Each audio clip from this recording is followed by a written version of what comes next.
يقول ابو مرسي هلال يا رب ذيبك نتكل، يا عالم اسرار العباد الظاهرة والخفية.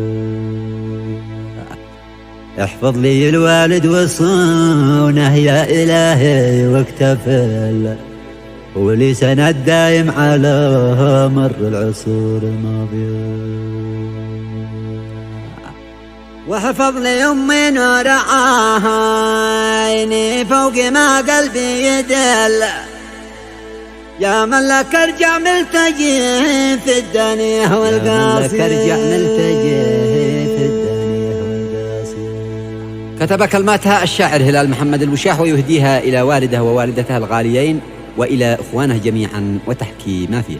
أداء الشاعر أبو عزة إبراهيم.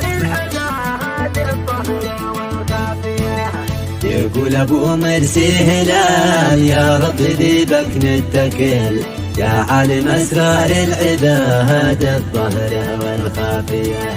يا من تيسر امر ما ناداك في كل السبل، يا من بسطت الارض وحدك والسماء العالية.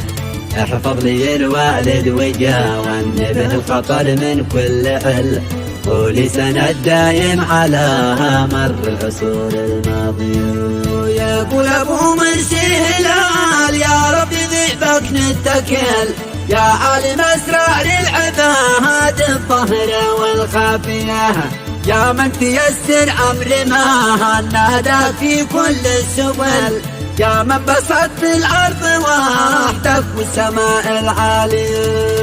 احفظ لي الوالد وجاوبني به الخطر من كل حل، ولي سند دايم على مر العصور الماضية. احفظ لي الوالد وجاوبني به الخطر من كل حل، ولي سند دايم على مر العصور الماضية.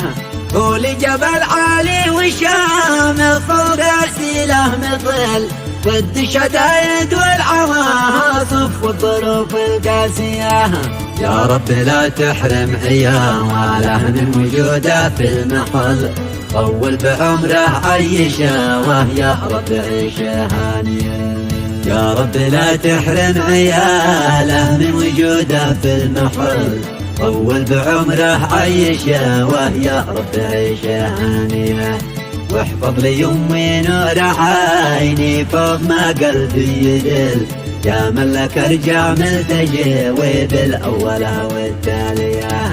وابسط لها من فضلك والخير الوفير المعتدل، يا مكرم الانسان واكرمها بزود العافية. وابسط لها من فضلك الخير الوفير المعتدل، يا مكرم الانسان واكرمها بزود العافية. وشد ظهري باخوتي من غيرهم ما بكتمل، هم رزح ظهري في الحياة واهلا شيء وجه وقادية.